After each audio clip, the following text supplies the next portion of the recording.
It's true that Chinese car manufacturers have had mixed results entering the UK market so far, but BYD has certainly been the most successful.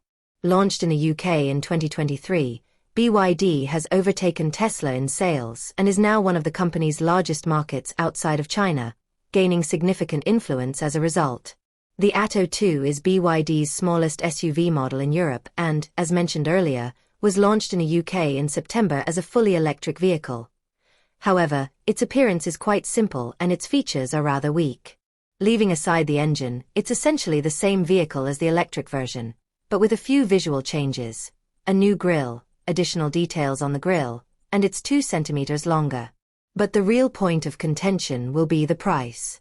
Currently, the cheapest plug-in hybrid in the UK is the Chery Tiggo 7 at £29,995, but BYD has hinted that the Atto 2 will start at around £25,000, which would mean an exceptional price/performance ratio. There are 2 different hybrid powertrains depending on the trim level you choose. Both essentially use a 1.5-litre petrol engine, but are tuned differently and have a big difference in battery sizes.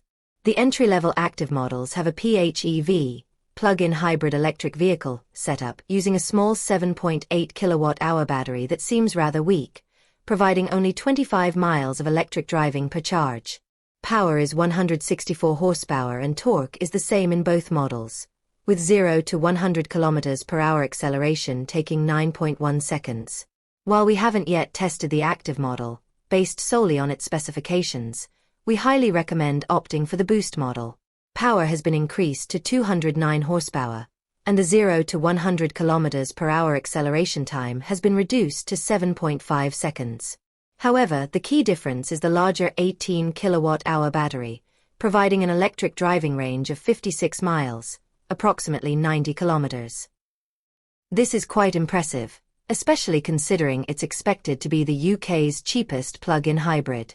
The V2L function, which allows you to use the vehicle's power to charge external electrical equipment, is also available on the top-of-the-range Boost model.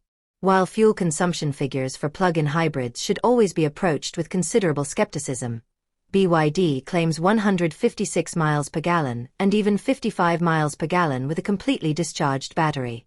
We were quite surprised that the claimed CO2 value is not less than 41 g/km. The most important positive aspect of the Atto 2 is its excellent hybrid powertrain, which largely feels like an electric vehicle.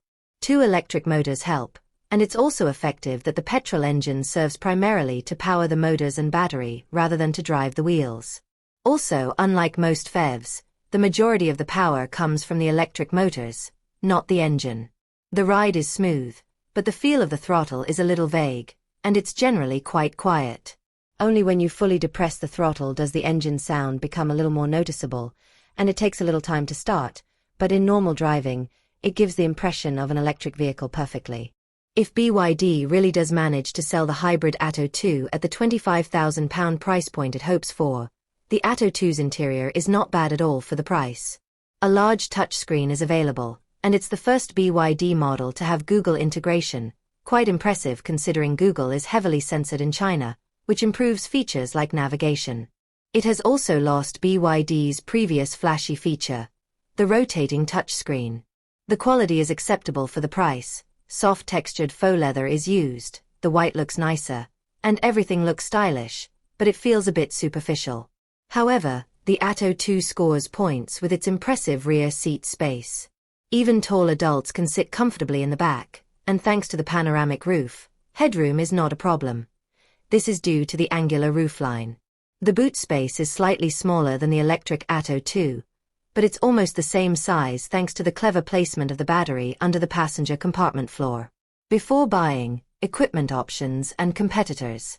The Atto 2 will be offered in 2 versions, Active and Boost, when it goes on sale in the first quarter of 2026.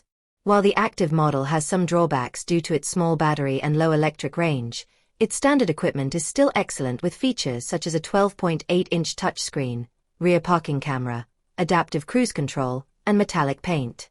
In addition to the much more advanced hybrid powertrain of the Boost model, there is also a 360-degree camera, electrically adjustable and heated front seats, and a panoramic roof. If BYD can sell this model for £28,000, that would be quite a success.